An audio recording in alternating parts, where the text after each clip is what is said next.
Season, so let's invite the management of Eveready Industries. Amritanshu Khaitan, the MD of Eveready Industries, joins us now to talk about their earnings. It was a stable set of numbers for the company, but let's find out more. Amritanshu, hi, good afternoon, and thanks for joining us on the show. It's been about an 8% revenue growth that you've seen, but if you go through the segment-wise performance, your batteries business is seeing a low single-digit growth. Have you seen a muted demand this quarter, and do you expect weakness to continue in that segment? Good afternoon, Sonia. The battery and flashlight categories per se have a dependence on when the monsoon sets into the country. Both these categories do get impacted due to the sentiment regarding the monsoon. If you see in the country, the monsoons arrive very late in the month of June. We have already seen sentiment changing in both the categories starting July, when rains in the cow belt area of UP, Bihar and Bengal have picked up. And these growth rates should go back to higher levels in the second quarter. If you look at the flashlight category, the degrowth of 10% in the quarter one will get totally reversed in quarter two due to this upswing which we see taking place. Amritanshu, hi, good afternoon. Having said that, would you say that going forward the lighting products will continue to outperform and will continue to become a greater pie of your overall revenue and profit share? Definitely. If you see, our lighting category has grown by 70%. In this, the new category of LEDs has contributed virtually to the total growth. Nevertheless, in the second quarter onwards, we see this growth rate actually increasing to a higher level. The base is still on the smaller side for Eveready. The share of percentage of the business last whole fiscal was around 13%. That should go up to over 20% this year. Okay. But if I can just comment on the battery category per se, the battery category in India is actually seeing its highest growth rate.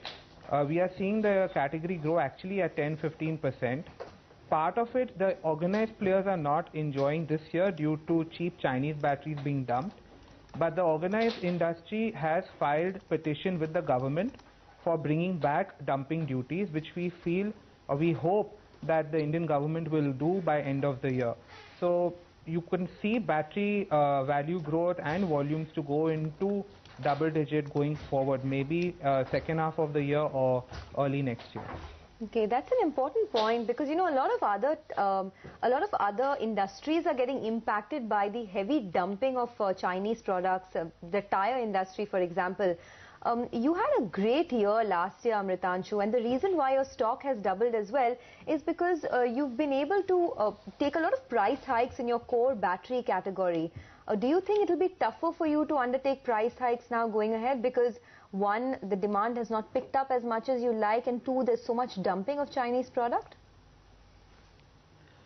You see, you have to divide the battery category into two parts. The dumped batteries are very poor quality batteries. Even in early 2000, they had come in and taken 7-8% of the market. That doesn't impact the company's plans when it comes to taking price increases or seeing the growth rates in urban India.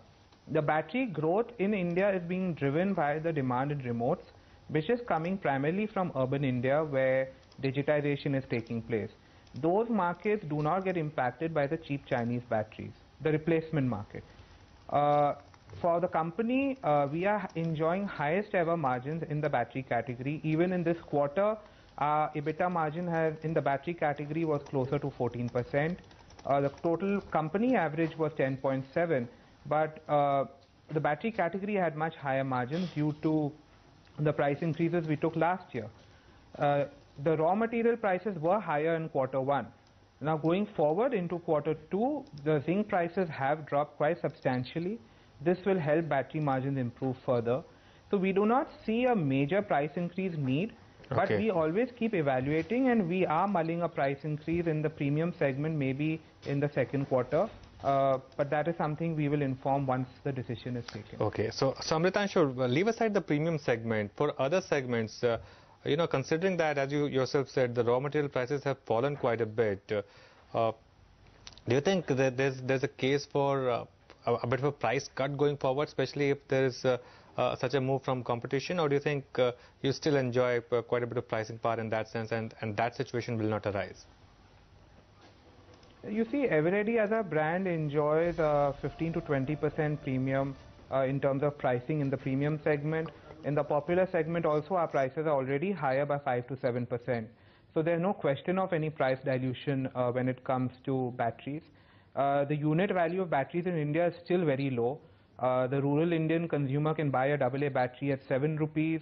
The urban Indian consumer can buy it at 12 rupees. So they are very low unit values. So we don't see any reason for any price dilution. Okay, so you were telling us about how the battery segment is enjoying very strong margins. Overall, your margins are at about 10.7%. How much do you think you can grow it to by the end of FY16, given that even the lighting segment is now looking very strong? I think Q2 onwards, we should see our margins clocking up above 11%. But we are looking at higher ad spend. We've just launched a new brand campaign last week, which will have an impact on the overall margins due to higher ad expenditure. Our ad spends earlier used to be around 3% of turnover. We've upped it to 5 to 6%. The phase of the campaign is LEDs, so it's an investment phase in the current year for us.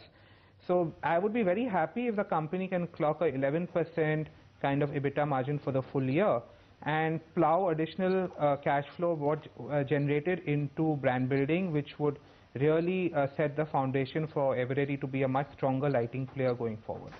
In terms of your interest costs, Amritanshu, it declined quite a bit, and that helped your numbers. Going forward, do we see further improvement on balance sheet, further benefit of that on the P&L? See, the board has taken an in-principle approval for a very small capital raise of up to 150 crores. That gives us elbow room as management to take a call on how much fundraising we will do. We are looking at a small equity dilution of up to 5%. This will not only bring interest costs sharply down for the company, but will also help us for our long-term working capital going forward, because we expect the LED business itself to grow 3 to 4x from where we are today. It will also add to our high-cost debt repayment, which is some payables we have to our vendors at interest rates of 13%, which we want to make zero.